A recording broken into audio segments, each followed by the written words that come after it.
శ్రీపాదరాజం శరణం ప్రపద్యే. సిద్ధమంగళ స్తోత్రం పాడి వినిపిస్తున్నవారు చంద్రశేఖర సాయి, వేదాయపాళెం, నెల్లూరు. శ్రీమదనంత శ్రీ విభూషిత అప్పలలక్ష్మీ నరసింహరాజా, జయ విజయీ భవ దిగ్విజయీ భవ, శ్రీమదకండా శ్రీ విజయీ భవ. శ్రీ విద్యాధరి రాధ సురేఖ శ్రీరాకీధర శ్రీపాద, జయ విజయీ భవ దిగ్విజయీ భవ, శ్రీమదకండా శ్రీ విజయీ భవ. మాతా సుమతి వాత్సల్యామృత పరిపోషిత జయ శ్రీపాద, జయ విజయీ భవ దిగ్విజయీ భవ, శ్రీమదకండా శ్రీ విజయీ భవ.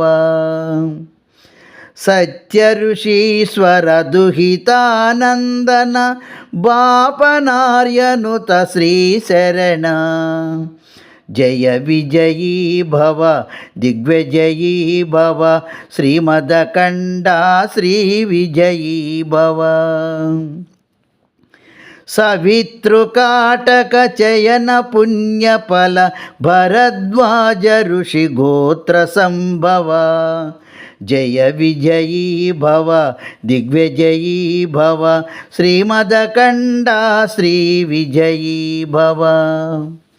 దో చౌపాతి దేవు లక్ష్మి గణ సంఖ్యాబోధిత శ్రీ శరణ, జయ విజయీ భవ దిగ్విజయీ భవ, శ్రీమదకండా శ్రీ విజయీ భవ.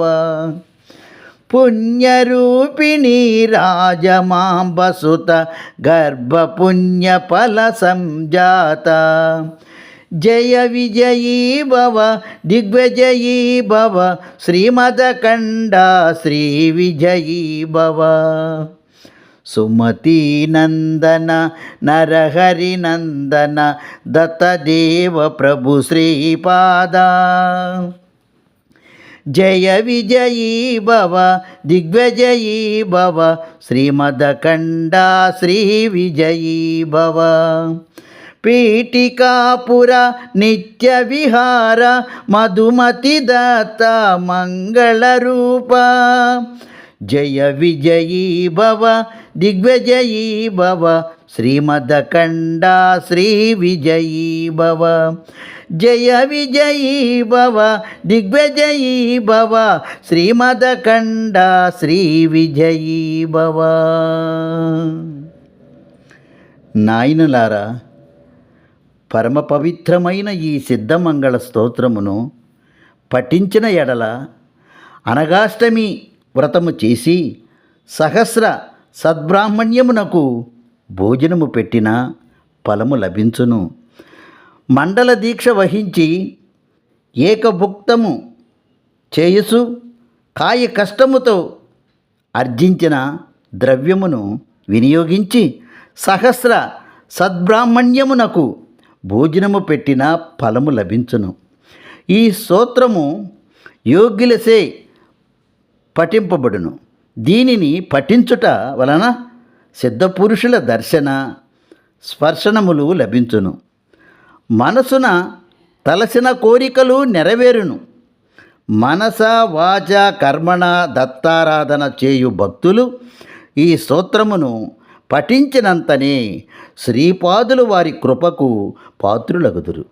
ఈ స్తోత్రమును పఠించిన చోట సూక్ష్మ వాయు మండలము నందలి సిద్ధులు అదృశ్య రూపమున సంసరించుసుందురు అని అమృతవాక్కులను ఆ సుశీలయను బ్రాహ్మణ స్త్రీకి వివరించిరి.